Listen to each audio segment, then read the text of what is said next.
Şimdi arkadaşlar bakın kol kesimini yaptıktan sonra toplamda 12 adet motif sırası ördüm. Yani şimdi her bir motif sıramızın 4 sıradan oluştuğunu düşünürsek bu durumda arkadaşlar bakın kol kesiminden sonra ben toplamda 48 sıra örmüşüm. Tabii arkadaşlar bakın örmeye devam ederken yaka kesimini yapmaya devam ettim. Sonuç itibariyle arkadaşlar bakın ön parçanın sağ tarafında 29 adet ilmeğim kaldı. Sol tarafında da 29 adet ilmeğim kaldı. Yani başlangıçta 103 adet ilmekle başladığımızı düşünürsek bunun da 8 sağ taraftan 8 sol taraftan toplam olarak 8'er adet kol ayrımında ilmek sayımızı azalttığımızı hesaba kattığımız zaman toplamda bakın yaka için ben 14 adet ilmek eksiltmişim. Şimdi bakın arkadaşlar bu ön parçayı hemen şöyle bir kenara bırakmak istiyorum ve hemen şu arka parçayı bir almak istiyorum arkadaşlar.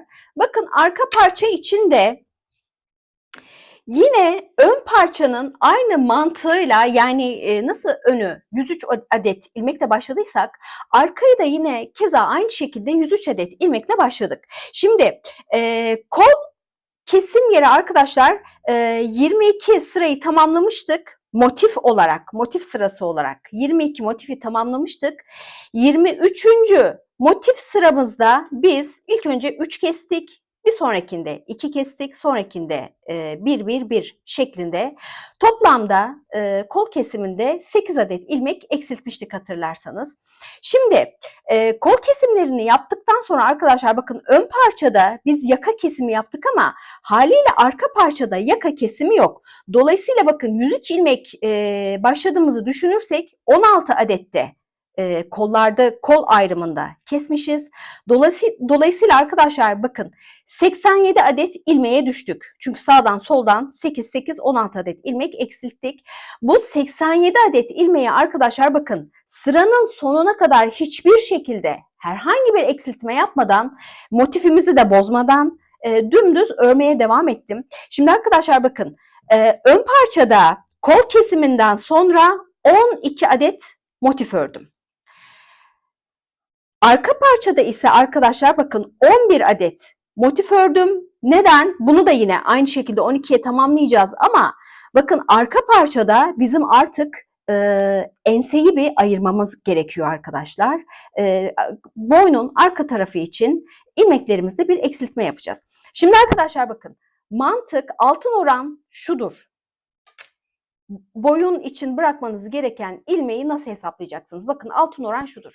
Şimdi kalan ilmek sayınızın 1/3 kadar sağ omuza ayırırsınız.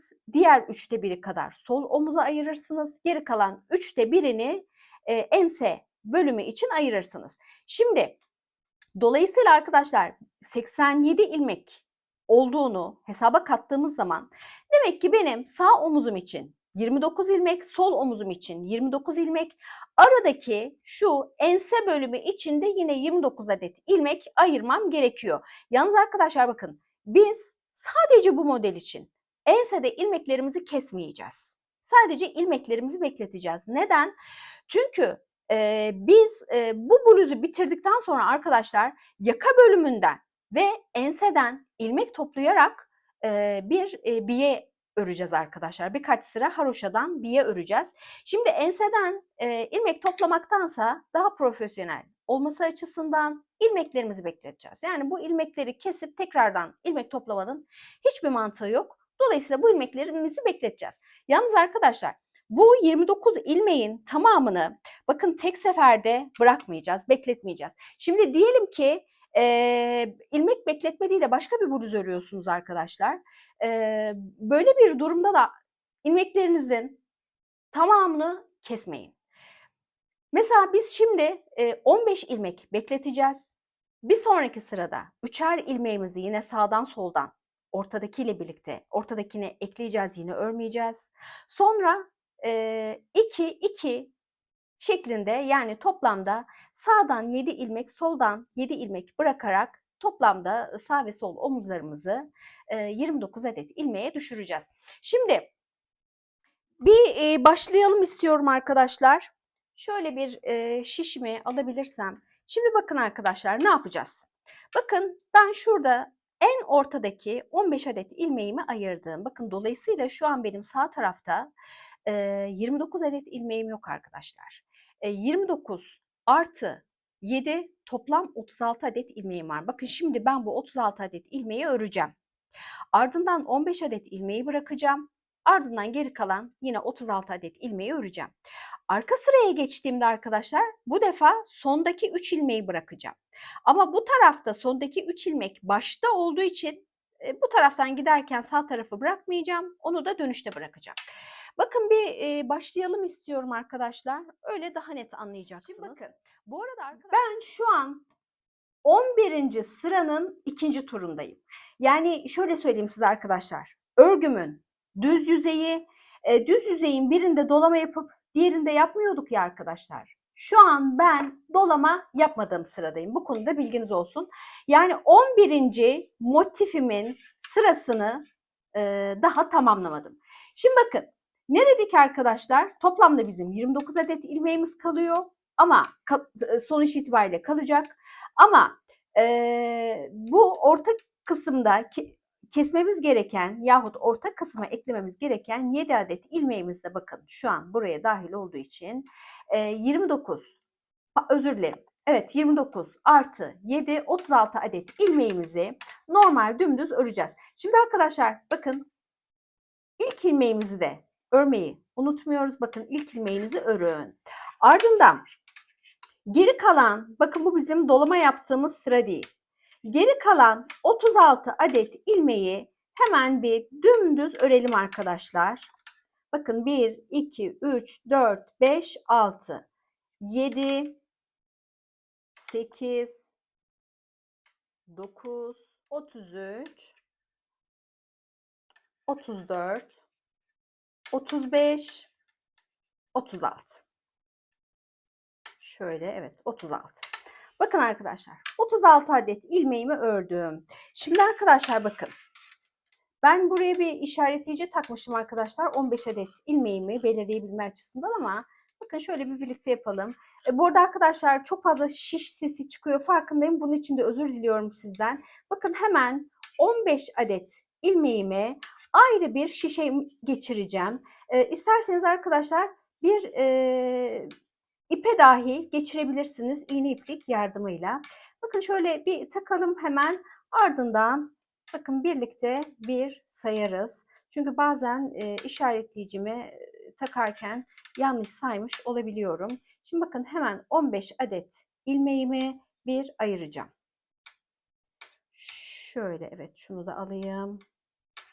Bunu da aldık mı? Tamamdır. Şöyle yapalım. Evet. Şurayı bir düzeltmem gerekiyor arkadaşlar. Şöyle bir müsaadenizle. Çünkü ilmek kaçırdım. Şu ilmeği bir düzelteyim. Evet. Şimdi hemen bir sayalım arkadaşlar. Bakalım 15 adet alabilmiş miyim? 2, 4. Şöyle bakalım 2. Şimdi arkadaşlar bakın sağ tarafta 36 adet ilmeğimizi ördük. Aradaki 15 adet ilmeğimizi bıraktık. Geri kalan 36 adet ilmeğimizi yine örmeye devam edeceğiz ama arkadaşlar bakın ikinci bir ipe geçmemiz lazım. Örgümüzün arka tarafı burası. Dolayısıyla bakın ipimin ucunu bu tarafa doğru çekeceğim. Yeni bir ip geçireceğim arkadaşlar buraya. Şöyle bir saniye biraz tersine geldi. Bakın hemen şöyle bir ip geçirelim buraya arkadaşlar. Ve hatta arka ilmeği geçirelim. Bakın şöyle daha mantıklı olur. Şöyle arka ilmeğimize bir adet ip geçirelim ve buraya bağlayalım arkadaşlar. Direkt ilmeği de geçirebilirsiniz. İlmeğin altındaki bir noktaya da geçirebilirsiniz. Yeter ki örgünüzü bozmayın. Şimdi arkadaşlar bakın ben aynı şişle devam edeceğim. Sadece ipimi ikinci bir ipe geçtim. Şimdi ilk ilmeği bu defa arkadaşlar örmeyin. İlk ilmekleri örmeyin arkadaşlar bu defa. Bakın hemen bir sonraki ilmeği örerek devam edeceğim. Şimdi bluzumuzun sol tarafındaki bakın 36 adet ilmeği dümdüz yine örüyoruz. Sağda da 36 adet ilmeğimiz vardı. Bakın sol taraftaki 36 adet ilmeğimizi de yine hiçbir kesme işlemi yapmadan öreceğiz. Dediğim gibi arkadaşlar bu modelde yaka kesmeyeceğiz. Sadece ilmek bekleteceğiz. Çünkü ön ve arka parçaları birleştirdikten sonra ense bölümünden ve ön taraftaki yakadan ilmek toplayarak spiral bir şekilde arkadaşlar bir biye öreceğiz. Dolayısıyla arkadan yeniden ilmek toplamaktansa hem daha profesyonel bir görüntü olur hem de ikinci kez ilmek toplamanın hiçbir mantığı yok. Dolayısıyla ilmek bekletme daha mantıklı bir yöntem. Şimdi arkadaşlar bakın bu sırayı bir tamamlayalım. Ardından sıra sonuna geldiğinizde arkadaşlar döndüğünüz zaman ilk ilmeğinizi örmeyi unutmayın. Sadece bu ortadaki ilk ilmekleri örmeyeceğiz arkadaşlar. Çok fazla bir basamak oluşturmaması için, kademe oluşturmaması için. Şimdi arkadaşlar bakın bu sırayı bitireceğiz. Ardından ikinci sıraya yani arka sıraya geçtiğimizde bakın bir miktar örelim. Sonra tekrar görüşelim. Örgümün ters yüzeyindeyim. Ters yüzeyine döndüğümde bakın yine dümdüz ördüm bütün ilmekleri ta ki son 3 ilmeğe gelene kadar. Bakın bu son 3 ilmeği örmeyeceğim. Önce bir sağ şişimden sol şişime örmeden bir aktarayım. Bu arada kameranın içerisindeyim değil mi arkadaşlar? Bakın sol şişimden sağ şişime örmeden bu son 3 ilmeği aktardım. Bakın şimdi arkadaşlar bu ortada bekletmiş olduğum ilmeklerime dahil edeceğim. Şöyle yapayım arkadaşlar. Bakın şimdi bu ilmekleri alıp bu 3 ilmeği ortadaki ilmeklerime dahil ediyorum. Dolayısıyla bakın 36 adet olan ilmeğim sağ taraftaki şişimin sağ tarafındaki ilmeklerimde 33 adet ilmeğe düştü. Şimdi bakın arkadaşlar. Şu an sol şişimde olan ilmekleri bu etapta arkadaşlar örmeden diğer şişime alamayacağım. Sebebini de söyleyeyim size arkadaşlar. Bakın şu an benim ipim bu sol şişimde görünüyor. Dolayısıyla bakın bu ilmekleri şimdi bu sırada öreceğim arkadaşlar. Şöyle iplerim çok karıştı birbirine. Tamam. Şimdi bu sırada öreceğim arkadaşlar. Bunun son 3 ilmeğini bir sonraki sırada arkadaşlar şişime geçireceğim. Bakın dolayısıyla ne dedik? İlk sırada ilk ilmeği örmeyeceğiz. Sadece bu enseye yakın olan ilmekler için bahsediyorum arkadaşlar. Bakın ilk ilmeği örmedim. Geri kalan ilmekleri dümdüz bir şekilde örmeye devam edeceğim. Nasıl son 3 ilmeğini bunun diğer şişe aktardıysam dönüşte bu defa da bu 3 ilmeği aktaracağım. Şimdi arkadaşlar bu sırayı bitirelim. Ardından arka sıraya gelelim yeniden. Bakın bluzumuzun yeniden ön yüzeyindeyiz. Bu sırada lütfen örnek kurulumunuzu yapmayı unutmayın. Bakın örnek kurulumlarımı yaptım. Son 4 ilmekteyim. Bu 4 ilmekten bir tanesini arkadaşlar normal bir şekilde öreceğim. Geri kalan 3 taneyi örmeden bakın şişime aktardım. Çünkü yine ortadaki ilmeklerime yani ense bölümündeki ilmeklerime bu 3 ilmeği dahil edeceğim. Şimdi arkadaşlar mantık tamamen bu şekilde. Bakın bu sırada 3-3 şeklinde bir önceki sırada bu taraftan 3 ilmek ortaya kaydırdık. Bu sırada da buradan ortaya ilmek kaydırdık. Şimdi arkadaşlar ilmek kaydırmalarını maalesef sadece sıra sonunda yapabiliyoruz. Neden? Şimdi bakın ben diğer tarafa geçtiğimde buranın zaten 3 adet ilmek kaydırmasını yapmıştım. Bu taraftan arkadaşlar 2 sonra artı 2 tane daha ilmek kaydırması yapacağım ama bakın bu sırada ilmek kaydırmasını yapamıyorum. Çünkü ipim son ilmekte. Dolayısıyla bakın bu sırada öreceğiz. Örgünün arka tarafına geçtiğimizde bu defa buradan 2 adet ilmeğimizi yine diğer tarafa aktaracağız. Yani sadece bu ilmek aktarımlarımızı sıranın sonundayken yapabiliyoruz arkadaşlar. Sıranın başındayken yapamıyoruz. Şimdi dediğim gibi bakın 3'er adet ilmek aktarmış olduk. Şimdi 2 bu taraftan, 2 bu taraftan. Yine bir sonrakinde 2 bu taraftan, 2 bu taraftan yine aktaracağız arkadaşlar. Yani toplamda bizim şu ortadaki bölüme 7 adet ilmek aktarmış olmamız gerekiyor. Dolayısıyla bakın, bluzumuzun sağ tarafında 29 adet ilmek kalacak. Sol tarafında da 29 adet ilmek kalacak. Şimdi arkadaşlar bu ilmeklerimizi de gösterdiğim şekilde orta kısma aktaralım. Örerek aktaracağız tabii ki. Ardından geri gelelim. Arkadaşlar bakın, bahsettiğim şekilde şu ensenin ara ilmeklerini ayırdım. Bu benim bluzumun arka parçası. Sağ tarafta 29 adet ilmek kaldı. Sol tarafta 29 adet ilmek kaldı. Şimdi arkadaşlar ön ve arka parçaları birlikte örerek omuz bölümünü birleştireceğiz. Şimdi hemen bir ön parçayı da bakın şöyle bir arka parçanın üstüne almak istiyorum. Arkadaşlar bakın, birleştirme yaparken ön ve arka parçanın düz yüzeyleri içte kalacak. Yani yüz yüze kalacak şekilde birleştirmemizi yapacağız. Yani tersten birleştirme yapacağız. Ters kısımlardan. Bakın şu görünen kısım benim bluzumun arka yüzeyi, ters tarafı. Yine önün ters tarafı şu an bana bakan kısımda. Şimdi birleştirmenizi yaparken ben hep tığla yapıyorum arkadaşlar bu birleştirmeyi. Sizler dilerseniz şişle yapabilirsiniz. Bakın iki şişi de şu şekilde yan yana getiriyorum. Şimdi tığımı öncelikle öndeki şişin ilk sırasındaki ilmeğin içerisinden geçiriyorum. Ardından bakın arkadaki şişin ilk ilmeğinin içerisinden geçiriyorum.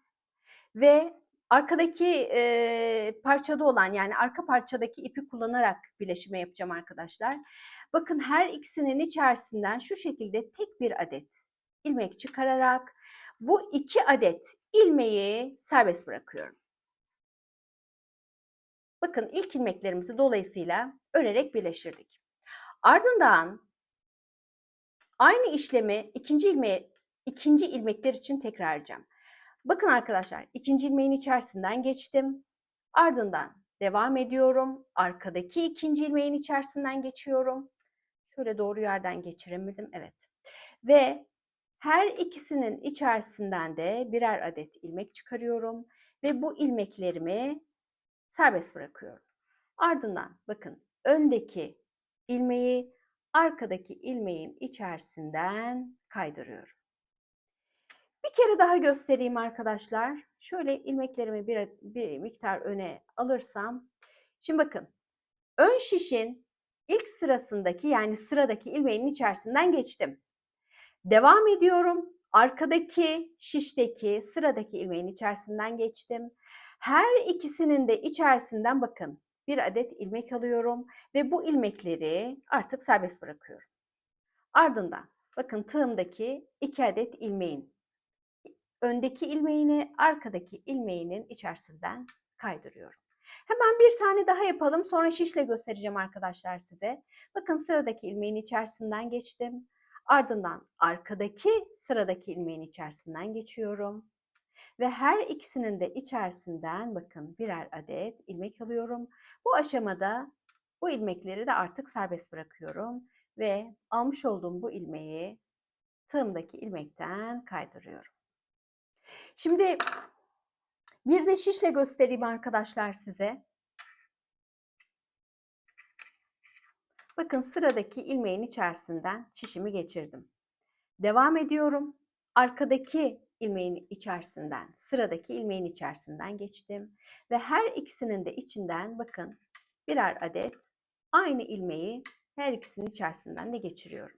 Ardından bakın bu arkadaki ipi öndeki ipin üzerinden atlatıyorum. Şimdi arkadaşlar bu şekilde devam ederek 29 adet ilmeğimizi birleştirelim. Bakın omuz birleştirmesini yaptıktan sonra en son şu şekilde tek başına bir ilmeğiniz kalacak. Bunun için de bakın şu şekilde bir adet zincir çekin. Ardından ipinizi gizleyebileceğiniz bir miktar uzunlukta bırakın ve kesin. Şimdi bu diğer ip de arkadaşlar, bakın şurada benim bir ipim daha var. Bu ip de bu iki parçayı birleştirdik ya arkadaşlar. Bu diğer parçanın ipi. Bakın şunu da keseceğim. Artık yumaklarımla işim bitti çünkü. Hemen buraya bir düğüm atacağım. Bu şekilde bu ipleri de bir sökülmemesi açısından garantiye almış olacağım. Şimdi iplerimi bir kenara bırakmak istiyorum arkadaşlar. Şöyle küçük bir yumak alacağım. Bluzumuzun düz yüzeyini çevirmeden ve de yakanın biyesine başlamadan önce bakın şu şekilde bluzumuzun bir yanını ben birleştirdim. Şimdi diğer yanı da birlikte birleştirelim sizinle. Bu arada arkadaşlar bakın birleştirdiğimiz yeri de şöyle bir göstereyim size. Burası bizim bluzumuzun bu arada ters yüzeyi. Bakın ters yüzeyde şöyle bir görüntü oluştu. Düz yüzeyini çevirdiğinizde de gayet düzgün, bluzu çevirdiğimde yine gösteririm arkadaşlar. Bakın gayet düzgün, neredeyse hiçbir birleştirme izi olmayan bir birleştirme yaptık. Şimdi yan tarafları arkadaşlar, bluzumuzun yan tarafını bakın dilerseniz iğne iplikle de birleştirebilirsiniz. Ama ben bakın bu tarafı tığla birleştirdim. Tamamen kaydırma yöntemiyle birleştirdim. Şimdi aynısını bluzumuzun diğer tarafında birlikte yapalım. Şimdi bakın bluzun yan taraflarını şöyle hizalayın arkadaşlar. Ardından şöyle bir miktar esnetin ki daha sonra ipimiz içeride kasma yapmasın. Şimdi ben nasıl birleştirdim? Bakın öncelikle bir zincir çekerek bir adet ilmek oluşturdum. Bakın şu şekilde ilmek oluşturdum. Ardından şu nokta benim kol kestiğim nokta. Bakın bluzun her iki parçasından da tığımı geçirdim ve bu ilmeği buradan çekerek çıkardım. Bir saniye arkadaşlar, yeniden yapayım. Bakın bu ilmeği daha sonradan buradan çektim. Ardından bakın arkadaşlar zaten bluzumuzun sıraları birlikte geliyor. Yani karşılıklı olarak bir sırada hatırlarsanız yarım motif çalışmıştık. Diğer sırada tam motif çalışmıştık. Bakın bunlar tam olarak zaten aynı hizaya denk geliyorlar. Bakın uygun gördüğünüz, çok fazla boşluk bırakmayın arkadaşlar. Uygun gördüğünüz bir noktadan her iki parçadan da şu şekilde tığınızı geçirin. Şöyle şu ipi bir arkaya alsam. Evet. Her iki parçadan da tığınızı geçirin. Bakın bir adet ilmek alın. Ardından tığınızda bekleyen ipinizden kaydırın. Bu aşamada çok sıkı tutmayın arkadaşlar ilmeklerinizi ki daha sonradan kasma yapmasın. Dediğim gibi böyle birleştirirken şöyle hafif de gerin. Çünkü ütü yaptığımız zaman bluzumuz bir miktar uzayacak arkadaşlar, esneyecek. Dolayısıyla birleştirmenizi yaparken şöyle hafif elinizle arada gerin ki daha sonradan bu birleştirme noktaları kasma yapmasın. Bakın hemen uygun gördüğüm bir noktadan iki parçadan da tığımı geçiriyorum. Ardından bir adet ilmek alıyorum. Tığımda bekleyen ipten kaydırıyorum. Ben kaydırma yöntemiyle arkadaşlar birleştirmemi yaptım. Siz dilerseniz bakın sık iğne de yapabilirsiniz. Yani tığınızı geçirirsiniz, bir adet ilmek alırsınız, ardından iki ilmeği birlikte toplarsınız. Bu da bir yöntem ama ben kaydırma yaptım ve daha güzel durduğunu düşünüyorum. Hatta bunu daha sonra devam ettireceğim.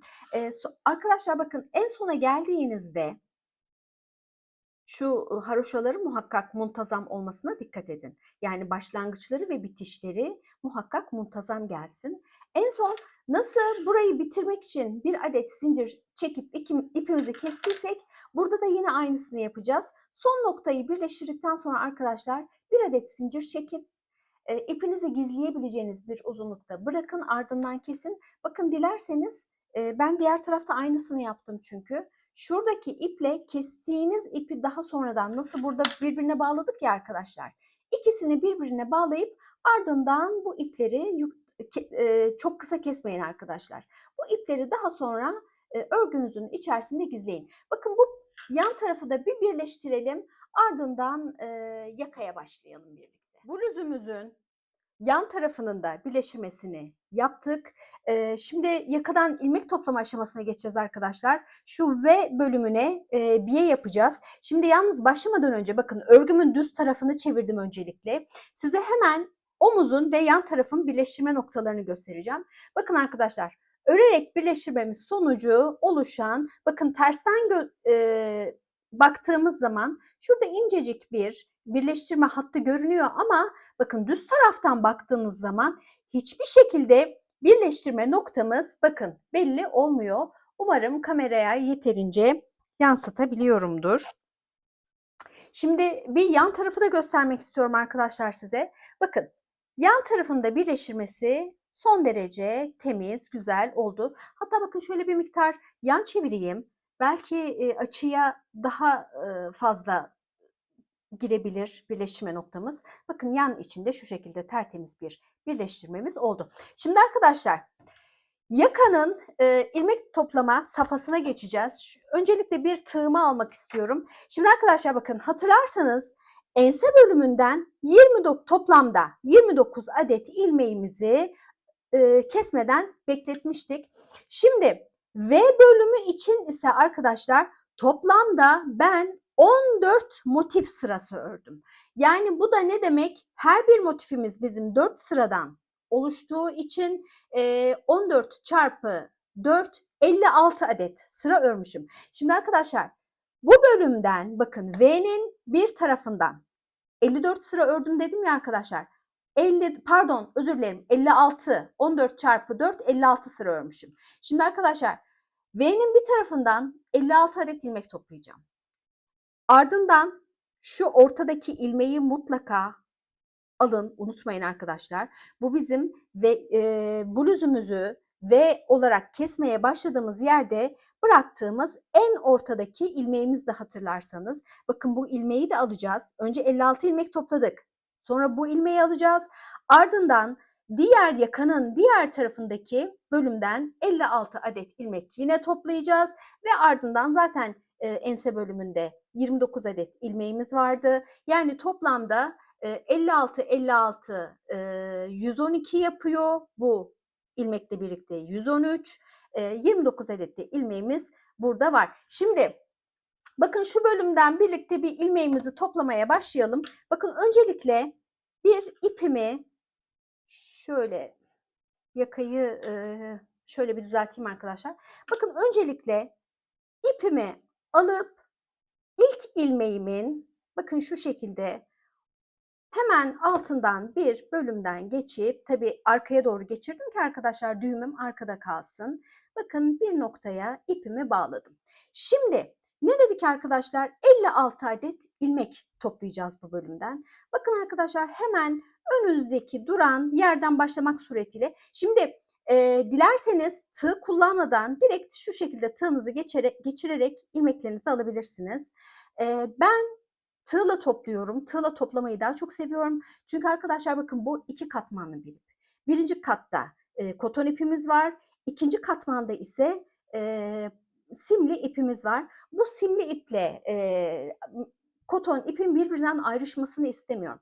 Dolayısıyla bana tığla toplamak daha kolay geliyor. Bakın hemen önündeki noktaya giriyorum ve ilmeğimi alıyorum. Şimdi bakın bu şekilde ilmeklerinizi toplayacaksınız. Toplamda dediğim gibi 56 adet ilmek. Sadece yakanın bir tarafından 56 adet ilmeğimizi toplayacağız. Bakın hemen bir sonraki boşluğa giriyorum. Toplamda dediğim gibi 56 adet. Bakın tığımı geçirdim. İpimden bir adet ilmek aldım ve bunu şişime taktım. İlmek toplamı bu şekilde arkadaşlar. Şimdi yakanın bir tarafından 56. Ortadaki ilmeği alacaksınız. Ardından yakanın diğer tarafından yine 56 adet ilmeklerimizi toplayalım. Ardından geri gelelim. Yakanın bakın bir tarafından 56 adet ilmek oluşturduk. Ardından şu aradaki ilmeğimizi aldık arkadaşlar. Bu bizim merkezi ilmeğimizi oluşturacak. Şimdi bu ilmeğin bu ilmekten bir önceki ve bir sonraki ilmeklerle merkezi kesme yapacağız bu noktada. Ardından arkadaşlar bakın bu ilmeği aldıktan sonra bu defa yakanın diğer tarafından da yine 56 adet ilmeğimizi oluşturdum. Şimdi arkadaşlar bakın bu araya son 56. ilmeğimi oluşturduktan sonra bakın bir adet daha ilmek oluşturacağım öncelikle. Şimdi spiral olarak dönerek öreceğimiz için arkadaşlar bakın bu iki ilmeği birbirinin üzerinden atlatmak suretiyle yine yakanın bu tarafını 56 adet ilmeği düşüreceğim. Yalnız bakın bir adet ilmek aldım ki bunun sebebi de şu, birleştirme esnasında şurada bir delik boşluk oluşmasın diye. Bakın hemen ne yapıyorum? Bu son oluşturmuş olduğum ilmeği sol şişime alıyorum. Ardından bakın sol şişimdeki sağ şişimden sol şişime almış olduğum ilmekten bir önceki ilmeği bu ilmeğin üzerinden atlatarak bakın öncelikle bu bölgeyi şu şekilde birbirine kilitliyorum. Şimdi ardından bakın bu ilmeği sağ şişime yeniden takıyorum. Hemen şurada bir işaretleyicim vardı. Bakın işaretleyicimi de takıyorum. Burası benim başlangıç ve bitiş noktam olacak. Şimdi arkadaşlar bu bluzun örgüsü boyunca biz hep ipimizi bakın arka tarafta tutmak suretiyle düz örgü ördük. Ama bu aşamadan sonra artık spiral olarak öreceğiz. Yani döne döne öreceğiz. Dolayısıyla bakın her defasında ipinizi artık arkada tutmayacaksınız. Bir sıra düz öreceksiniz, bir sıra ters öreceksiniz. Bir sıra düz, bir sıra ters şeklinde devam edeceğiz. Şimdi bakın ilk sıramıza ters olarak başlayacağız. Neden? Çünkü bakın toplamış olduğumuz ilmeklerin toplanma bölgelerinin en iyi gizlenebilmesi için birinci sıranızı ters olarak örmeniz gerekiyor.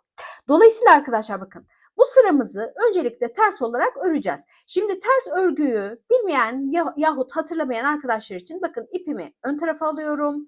İlmeğimin geliş yönü ne şekildeyse bakın ister bu şekilde olsun ister bu şekilde olsun. Artık bunu ilmeğinizin gelişine göre ayarlayacaksınız. Bakın şişimi geçiriyorum. Ardından ipimi ön taraftan örmek suretiyle örgüme devam edeceğim. Bakın bu örgüm bu ilmeği şu şekilde almayı gerektiriyor. İster bu şekilde örersiniz. İsterseniz bakın ilmeğinizi çevirin. Ardından yine ters örgünüzü yapın. Şimdi arkadaşlar bakın bir sıra boyunca ters örgümüzü yapacağız. Ardından şu başlangıç ve bitiş noktasına geldiğiniz zaman bu defa düz örgüye geçeceksiniz. Burada ilk ilmek diye bir şey yok arkadaşlar. Bütün ilmekleri örüyorsunuz bu arada. Sadece bakın bu işaretleyiciye geldiğiniz zaman siz de bir işaretleyici takın bu arada. Çünkü nerenin başlangıç, nerenin bitiş olduğunu başka türlü aramanız, ayırt etmeniz çok zor olur arkadaşlar. Hatta imkansız gibi bir şey. Bir işaretleyici muhakkak takın. Bu bir çengelli iğne olabilir yahut yüzüğünüz olabilir. Şimdi turu ters olarak tamamladıktan sonra bakın işaretleyicimizin sol tarafına geçeceğiz ya. Bu defa düz örgü öreceksiniz. Yani ipiniz arka taraftayken örmeye başlayacaksınız. Bu şekilde örmeye başlayan arkadaşlar düz örgülerinizi. Bakın şu en ortada bizim örgümüzün V hattına yani yaka hattına ayırdığımızda bıraktığımız tek bir tane ilmek vardı. Bu ilmekten bir önceki ilmeğe kadar düz olarak örün. Bakın şu şekilde göstereyim size. Belki daha net anlaşılır. Şimdi bakın biz ters örgü ördüğümüz sıradayız. Bu sırayı tamamlayacağız. Ardından sıra başına geldiğimizde düz örgüye başlayacağız. Bu V hattının en sivri noktası olan şu işaretleyicimizin olduğu noktadan bir önceki ilmeğe geldiğimizde merkezi kesme yapacağız arkadaşlar. Dolayısıyla buraya kadar gelin ardından tekrar görüşeceğiz. Şu aşamaya kadar ne yaptığımı size hızlıca bir özetleyeyim. İlmek toplamalarımızı yaptıktan sonra bakın ilk sırayı ters olarak ördüm. Sadece bu aradaki şu en V yakamızın en sivri noktasındaki merkezi ilmek demiştim ya arkadaşlar. Bu ilmek hariç. Bakın ters ördüğüm ilk sırada bile bu merkezi ilmeğimizi düz olarak ördüm. Siz ters örmek isterseniz arkadaşlar ters olarak da örebilirsiniz. Herhangi bir sakınca yok. Yani düz ördüğünüz sırada şu ilmeği düz, ters ördüğünüz sırada ters örebilirsiniz. Ama ben ister düz sıra olsun, ister ters sıra olsun bu merkezi ilmeği her zaman düz olarak öreceğim. Neden? Çünkü arkadaşlar bakın şurada yaka bölümü bir miktar ilerledikten sonra daha net görebileceksiniz. Ben tam şu orta noktada bir zincir hattı oluşmasını istiyorum. Dolayısıyla bu en ortadaki merkezi ilmeği her zaman düz öreceğim, bilginiz olsun. Şimdi ilk sırayı ters ördükten sonra başlangıç ve bitiş noktama geldim. Bu defa düz örgüye geçtim. Bakın bu merkezi ilmekten bir önceki ilmeğe kadar düz olarak ördüm. Şimdi merkezi kesme yapacağız arkadaşlar. Şimdi merkezi kesme dediğimiz olay ne? Şimdi bakın şu merkezi ilmekten bir önceki ilmeğinizi önce bir şişinizden çıkarın. Arka tarafa alın ve parmaklarınızla tutun. Ardından bakın ön taraftan, yani bu merkezi ilmeği ön tarafa alıyorum. Ve bir önceki ilmekle yerlerini değiştiriyorum ama ön taraftan değiştiriyorum. Bakın merkezi ilmeği ön taraftan şişime alıyorum. Bu arkadaki ilmeği bakın yeniden taktım. Bu iki ilmeği örmüyorum. Sıradaki üçüncü ilmeği ördüm. Ardından bakın öncelikle şu merkezi ilmekle bir önceki ilmeğin yerini değiştirmiştim ya arkadaşlar. Bakın sırasıyla bu ilmekleri artık son örmüş olduğum ilmeğin üzerinden atlatıyorum. Bakın önce birinci ilmeğimi merkezi ilmekle yer değiştirmiş olduğum ilmeği atlattım. Ardından bakın merkezi ilmeği atlattım. Bu iki ilmeği örmeden bu şekilde üçüncü ördüğüm ilmeğin üzerinden atlattım. Şimdi arkadaşlar geri kalan ilmeklerinizi bakın dümdüz bir şekilde örmeye devam edeceksiniz. Şöyle çok fazla göstermeme gerek yok çünkü dümdüz öreceğim, farklı bir şey yapmayacağım. Şimdi ta ki başlangıç ve bitiş noktanıza kadar devam edeceksiniz. Ardından ters sıraya geçeceksiniz. Ters sıralarda kesme yapmıyoruz arkadaşlar. Yani şu merkezi kesmeyi yapmıyoruz. Sadece düz sıradayken merkezi kesmemizi yapacağız. Ters sıranızı ördükten sonra, bu arada bakın ters sırada da yine merkezi ilmeğimi ben düz olarak öreceğim. Ama burada dediğim gibi tercih size kalmış. Eğer burada dümdüz iç içe geçmiş zincir görüntüsü görmek istiyorsanız şu merkezi ilmeğinizi ister ters sıra olsun ister düz sıra olsun her zaman düz olarak örün. Ters sıranızı tamamlayacaksınız. Ardından düz sıraya geçtiğinizde yine az önce yapmış olduğumuz gibi merkezi kesme işlemi yapacaksınız. Şimdi arkadaşlar önce bir mikrofonumu kontrol etmek istiyorum. Evet.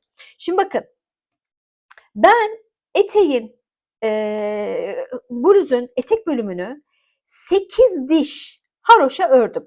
Şimdi bu yaka bölümünde örmeyi planladığım miktar arkadaşlar 6 diş. Sizler dilerseniz daha az da örebilirsiniz, daha fazla da örebilirsiniz. Ancak bakın şunu belirteyim. Eğer etek bölümündeki haroşa miktarından, yani bu 8 sıradan daha fazla miktarda örerseniz burada hantal bir görüntü elde edebilirsiniz.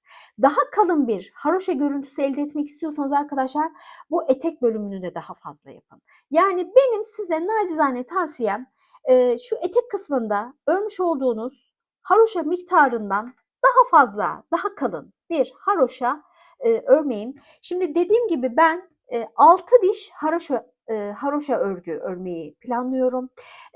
Bunu tamamlayacağım. Ardından en son kesme aşamasına geldiğimizde ters sıradayken kesme yapacağız arkadaşlar. Düz sıramızda yine merkezi birleştirmemizi yapacağız. Sırayı tamamlayacağız. Ardından ters örgü aşamasına geçtiğimizde kesme işlemi yapacağız. Şimdi arkadaşlar bir miktar örelim. Ardından tekrar buluşalım. Şimdi yakanın biyesini bakın arkadaşlar bahsettiğim gibi 6 diş olarak ördüm. Şimdi öncelikle şunu göstereyim size. Şu orta merkezi ilmeğin her sırada, yani ister düz sıra olsun ister ters sıra olsun, düz örerek iç içe geçmiş zincir görüntüsü elde edebilirsinizden kastım bakın şu görüntüydü. Her sırada düz örerseniz arkadaşlar sonuç itibariyle şu şekilde bir zincir görüntüsü elde etmiş olursunuz. Yalnız her sırada düz örmeniz şart değil. Bu tamamen sizin zevkinize kalmış. Düz sırada düz, ters sırada ters olarak örebilirsiniz. Bu konuda da bir bilgi vereyim. Şimdi arkadaşlar bakın 6 diş olarak ördüm ve yine başlangıç ve bitiş noktamdayım. Örgümü şöyle bir toplayayım.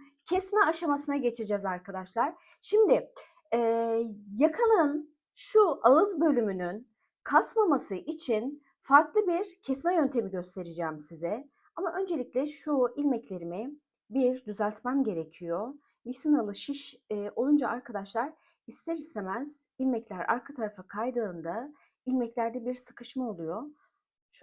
Evet, hemen bir düzelteyim. Şimdi başlangıç ve bitiş noktam bozulmasın diye işareticim düşmesin diye son ilmeği örmemiştim. Hemen öncelikle bu son ilmeği örüyorum. Şimdi dediğim gibi arkadaşlar şu an ters örgü sırasındayız. Düz örgü sırasında normal düz örgümü ördüm ve şu merkezi kesmeyi yaptım. Sıramı tamamladım. Şimdi ters örgü sırasındayken arkadaşlar kesme yapacağız.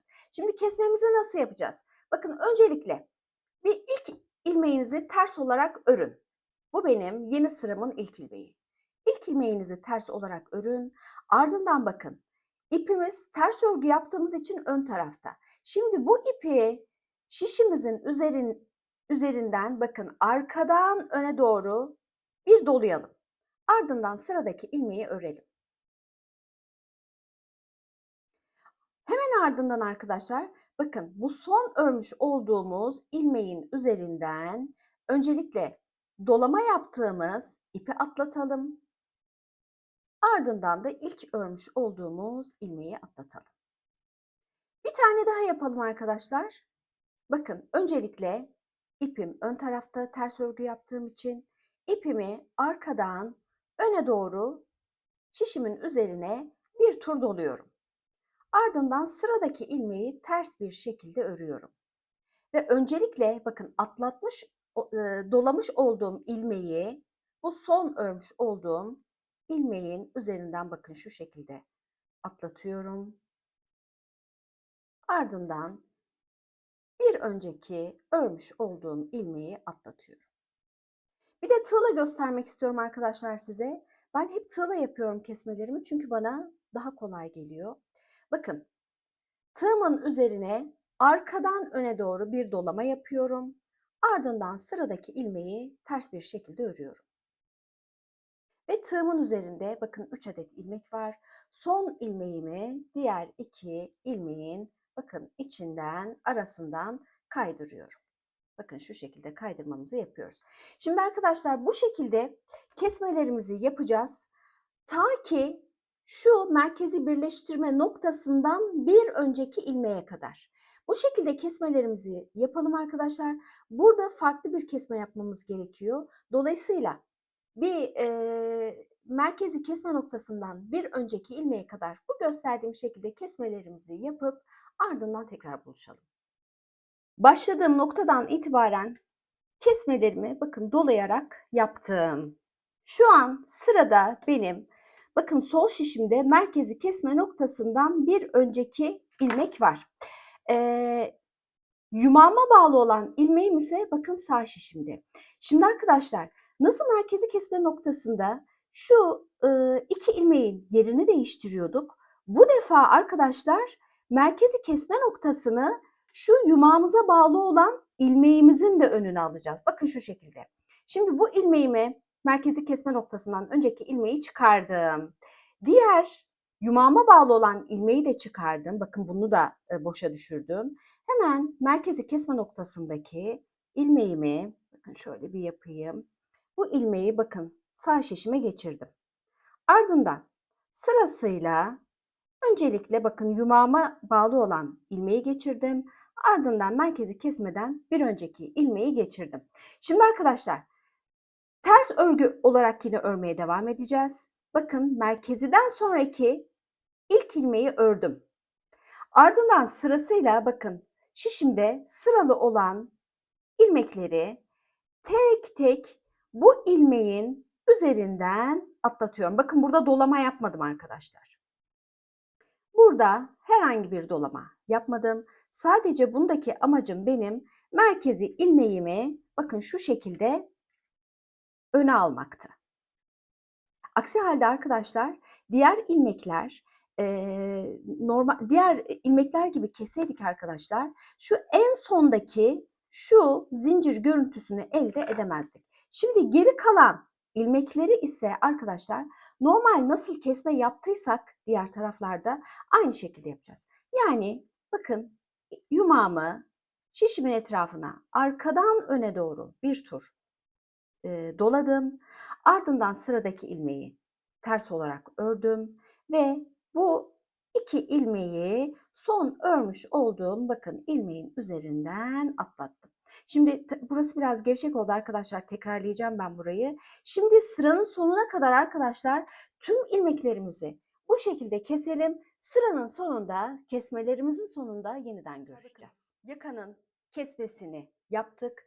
Son bir adet kesmemi yaptıktan sonra, sonuncu kesmemi yaptıktan sonra bakın şöyle bir adet ilmeğim kalıyor. Dilerseniz bakın bir adet zincir çekip burayı ipinizi kesip sıkıştırabilirsiniz. Ama ben o şekilde yapmayacağım. Bakın arkadaşlar herhangi bir zincir çekmedim. Şöyle bir miktar ipimi bırakarak öncelikle bir kesiyorum. Ardından bakın bu ipimi şu şekilde çekerek çıkaracağım. Şimdi bakın arkadaşlar şöyle bir örgümü çevireyim. Benim bakın arkadaşlar kesme yapmaya başladığım nokta şu nokta. Bakın şu zincir. Şöyle daha küçük bir tığ alayım. Bakın arkadaşlar bu benim ilk kesme yapmış olmam suretiyle oluşan zincir. Bakın şu ipi önden arkaya doğru şöyle bu ilk zincirin altından geçireceğim.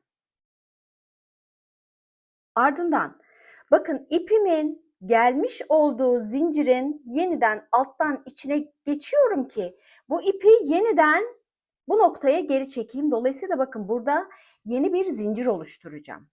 Bakın arkadaşlar şu şekilde yeni bir zincir oluşturabilirsiniz.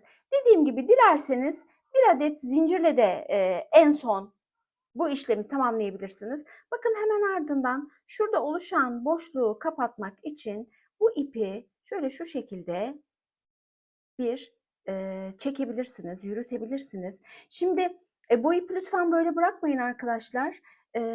Bu arada arkadaşlar dilerseniz bakın iğneyle de yapabilirsiniz bunu. Tığla yapmak zorunda değilsiniz. Bakın ben şöyle bir miktar aşağıya çektikten sonra şöyle şuraya kadar çektikten sonra şöyle bir adet zincir oluşturacağım, ilmek oluşturacağım.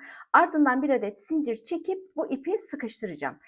Bunu şimdi uzun uzun size vaktinizi almak istemiyorum. Şöyle bir yakanın son halini göstereyim arkadaşlar size. Bu ipi izleyeceğiz tabii ki daha sonra. Bakın son halini bir göstereyim.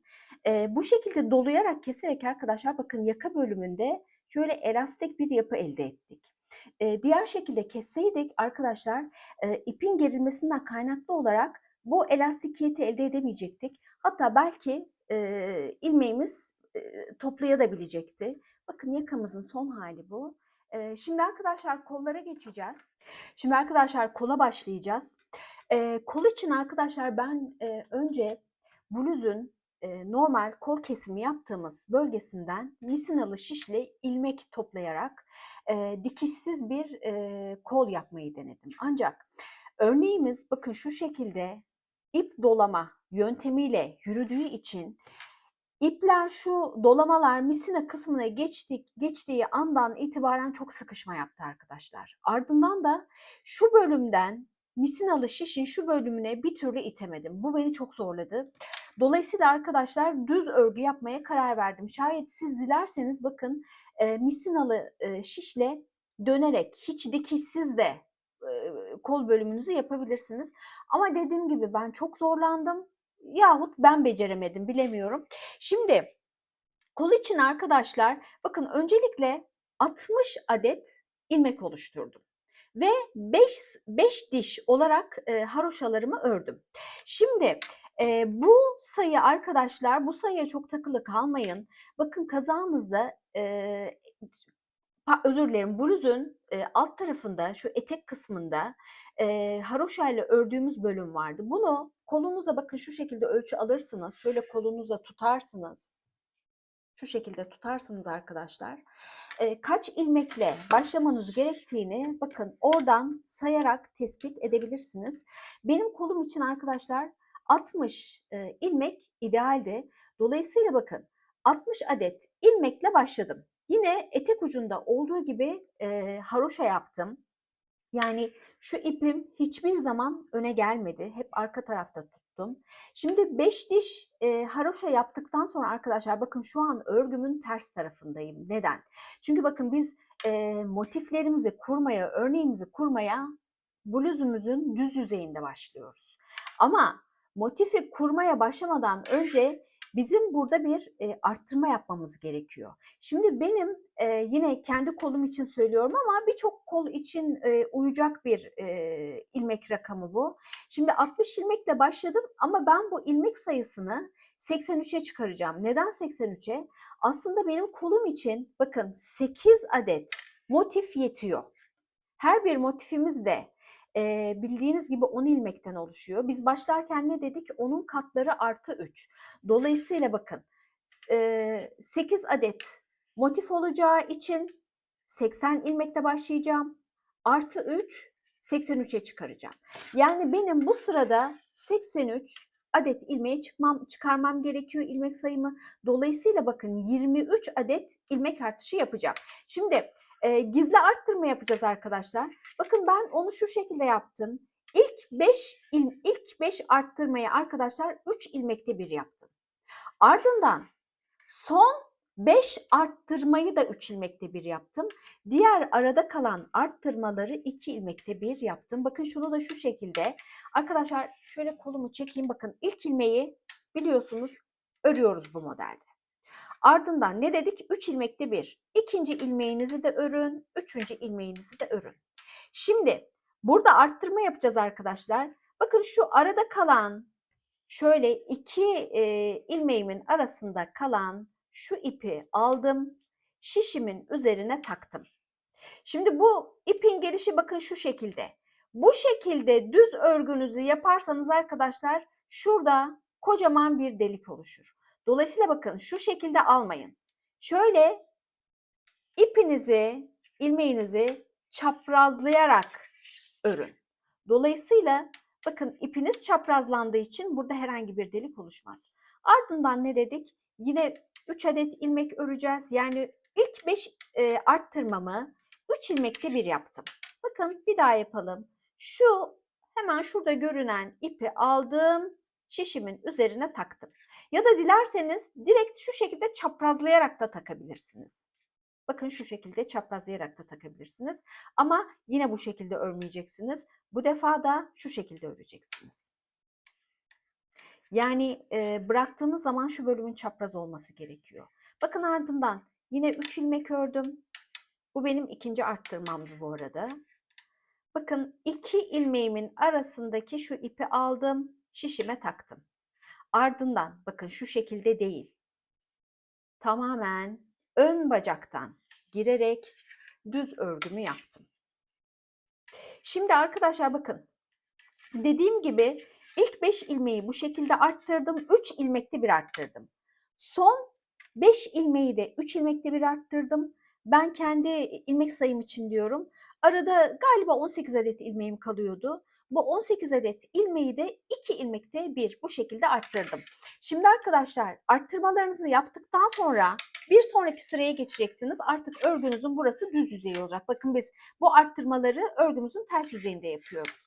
Şimdi bakın yine 60 ilmekle başladım. Bu da diğer kol arkadaşlar. Örneğe geçmeden bir sıra önce burada da yine 23 adet ilmeğimi arttırdım.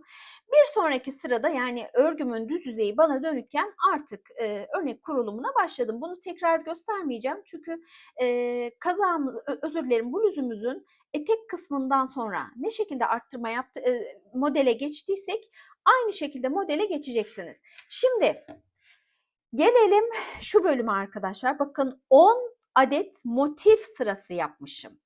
Yani her bir motifim benim 4 sıradan oluştuğuna göre 10 motif sırası demek ki 40 sıra örmüşüm. Şimdi 10 motif sırasından sonra 10. motife geçerken şimdi nasıl bluzun normal kol kesimini yapmıştık. 3, 2, 1, 1, 1 şeklinde. Burada da yine aynı şekilde arkadaşlar 3, 2, 1, 1, 1 şeklinde kesmenizi yapacaksınız. Şimdi bakın ne dedik? Özür dilerim. 11. sırada kesmeye başladık. 11. motif sırasında. 3 adet kestik.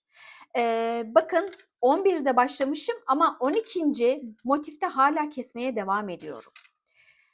Ve arkadaşlar en son kesmelerinizi bitirdiğinizde yeni motif sıranızın tamamlanmasına 2 sıra kalıyor.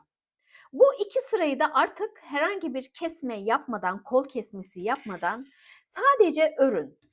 Onda da amaç arkadaşlar şu ilmeklerimiz otursun diye. Yani modelimiz yarım kalmasın diye. Şimdi bu sıraları arkadaşlar tamamlayalım, ardından geri gelelim. Kolun uzunluğu benim için bu kadar yeterli arkadaşlar. Sizler daha uzun da yapabilirsiniz, daha kısa da yapabilirsiniz. Bu uzunluk 3 aşağı 5 yukarı kapri kol diyebileceğim bir uzunlukta. Şimdi arkadaşlar bakın hemen bu aşamada artık bu arada örgümün düz tarafındayım yine. Hemen bir kesmeyi de göstereceğim size. Bakın arkadaşlar ilk ilmeği örüyorum. Ardından bir sonraki ilmeğe geçiyorum. Bakın bir sonraki ilmeği de örüyorum. Şöyle yanlış yere battım arkadaşlar. Evet. Bir sonraki ilmeği de örüyorum. Ardından bu yeni ilmeği bakın bir önceki ilmeğin içerisinden kaydırıyorum. Tekrar tığla göstereyim arkadaşlar. Bakın hemen sıradaki ilmeği düz bir şekilde örüyorum. Ardından bu ilmeği tığımda bekleyen ilmekten kaydırıyorum. Hemen şiş ile de bir göstereyim arkadaşlar size. En azından göstermemiş olmayayım. Bakın sıradaki ilmeği örüyorum. Ardından bakın bir önceki ilmeği bu ilmeğin üzerinden atlatarak kesmemi yapıyorum. Şimdi arkadaşlar kol kesmesini bu şekilde yapıyoruz. Ardından bakın şurada kol kesmesi yaptığımız nokta var. Hemen ben bluzumu bir almak istiyorum. Şimdi kesmenizi yaptıktan sonra arkadaşlar bakın bluzun kolunu öncelikle şöyle ikiye katlayarak şu iki ucundan dikeceksiniz. Ben kol ağzından şöyle şuradan göstereyim arkadaşlar size. Dikmeyi kol ağzından itibaren başladım. Bu arada ben iğne iplikle dikmedim arkadaşlar.